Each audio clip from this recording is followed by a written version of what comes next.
Bonjour à tous les Kivusiens et amis du Kivu. C'est votre leader et révolutionnaire Michel Bouami. Nous sommes le 31 août 2023. Nous sommes tellement attristés. Je dis bien tellement attristés que nous venons de perdre 47 personnes que Tshilombo vient de tirer à bout portant. La population civile ici à Goma, à bout portant, tiré dessus, juste parce que ces gens-là réclamaient le départ de la MONUSCO. La MONUSCO qui a assez duré, ça fait 22 ans que la MONUSCO est ici à Goma, avec aucun résultat, aucun bilan. Et ces gens-là, communément appelés les Wazalendo, les Maïmaï, c'est grâce à ces gens-là qu'aujourd'hui on parle encore même de la ville de Goma, qu'on parle encore de Sake. Rappelez-vous qu'il n'y a pas si longtemps que ça, la ville de Goma et Sake étaient menacées par le M23. Ce sont ces gens-là qui avaient résisté et qui résistent encore jusqu'à aujourd'hui.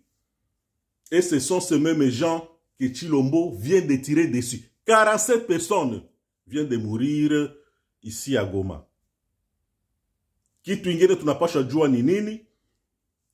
Wakati tunasema M23, Tshilombo yeye peke iko mu M23. Tshilombo fait partie de M23. Tshilombo fait partie des pactes avec Kagame.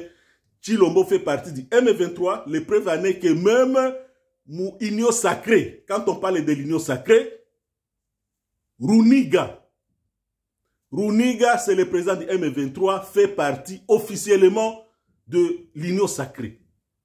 Wakati watasema Makenga haiko mu M sacré, mais Runiga ko mu M sacré, c'est-à-dire c'était fait. Wakati tunasema Tshilombo iko beme président wa ile M23, hatuseme bongo. Runiga, président Runiga, yeye peke iko mu M23 na yenjo président wa M23 na yeye iko mu union sacrée.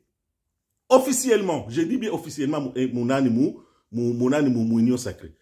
Donc muone comment il est clique ya kusema Tshilombo, Kagame na bale Banyarwanda yake unauisha batu 47 personnes juste juu ya kuproteger nani MONUSCO kuproteger mugeni. Et après on asema no utenda kuma election bon sasa benye unauisha bale njo bangepasha kukuvote. Bale njo ba Congolais. Bon sasa tutachunga ile MONUSCO sasa benye una protéger njo bakiba kuvote basi. Nous sommes vraiment tristes. Nous sommes tristes pour perdre les patriotes, les vrais combattants, benye banatoka kufa bandugu yetu. Banatoka kufa, benye wamekufa ni batoto ya Kivu hapa. Ni batoto ya Goma, ni batoto ya Bukavu. Ce sont des Kivusiens mais banatoka kufa. Banabaua iko sasa banakufa na ugonjwa lakini banabaua kuba tirer dessus comme des petits lapins. Et nous ne sommes pas d'accord avec ça. Depuis lors, je vous ai toujours dit que Tshilombo c'est un assassin. Minaza mnapasha na preuve ya kuonyesha kama Tshilombo. On ne s'attaque pas à Tshilombo. C'est tout simplement parce que ni mtu mubaya sana. Ni mtu mwenye hapasha ishi na batu. C'est un hypocrite, un bandit, un kuluna, un frappeur. Tout simplement. Jo profile ya Tshilombo ile. Munaona koma na wisha ana tiré dessus watu wanakufa sa vile ndagala. Et on doit laisser passer comme ça?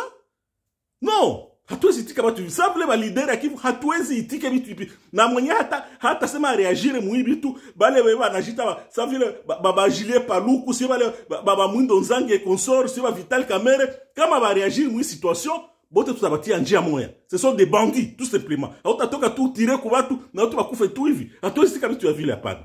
Asante sana Michel Bouami.